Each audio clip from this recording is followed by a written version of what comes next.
Very shy, she just doesn't want to come in front or ask it herself. She says her question is about will of Allah. She says, I keep hearing everything is the will of Allah. Whatever happens is the will of Allah. And they say that everything is written already. So then where is the freedom of choice?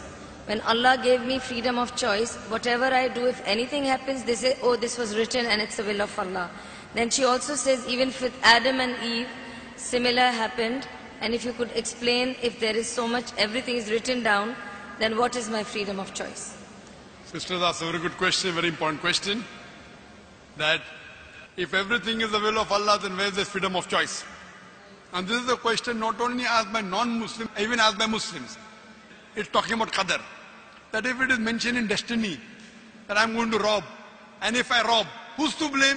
Allah is to blame. If it mentions in my destiny, I'm going to commit murder, and I commit murder, who's to blame? Allah is to blame. So where is the free will? So if it is the will of Allah, or if it's mentioned in the destiny, I'm joining both together, then where is the free will? The reply to this question is, it's compulsory that every Muslim should believe in qadar, but you should understand what is the meaning of destiny.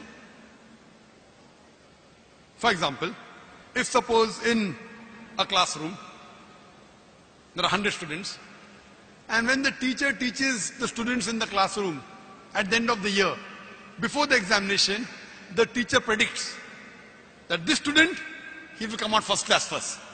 This student, he'll get second class. This student, he will fail. The teacher predicts why? He knows that this student is very studious, always does homework, does extra studies. This average student, second class. That student, goes for movies, doesn't do homework, misses the class, predicts that that student will fail. Now once the examination takes place, after the results come out, this student gets first class first, this student gets second class, that student fails. I am asking you a question. Can the student who has failed, can he blame the teacher that because you have predicted I will fail, I have failed? Who's to blame? The student or the teacher? Who's to blame, the student or the teacher? The student. The teacher predicted. Who's to blame the student? He did not study, he did not do his homework, he used to go for extra movies. So similarly, Allah subhanahu wa ta'ala has given the human being the free will. Allah has told you what is right, what is wrong, but the choice is yours.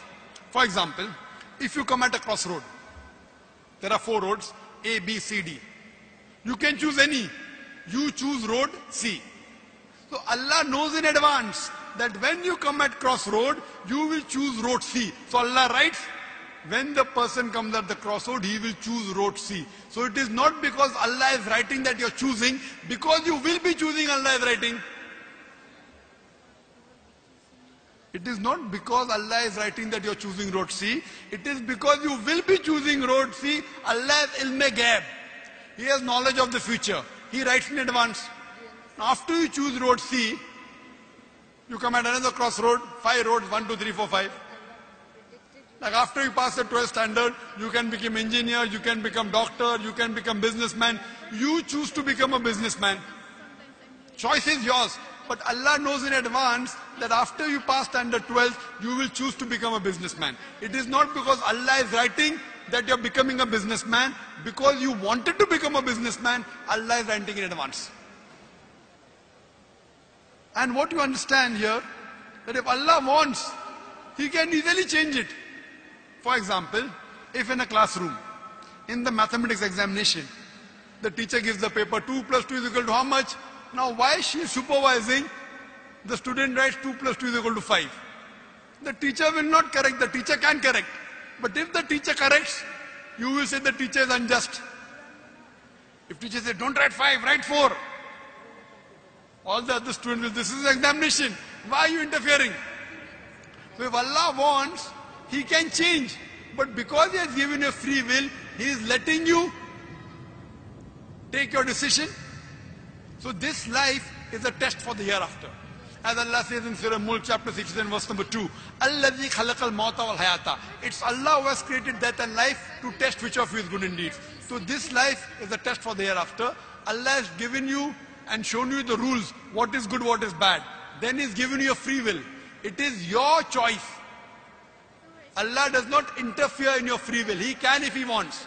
The Quran says, not even a leaf can fall without the permission of Allah.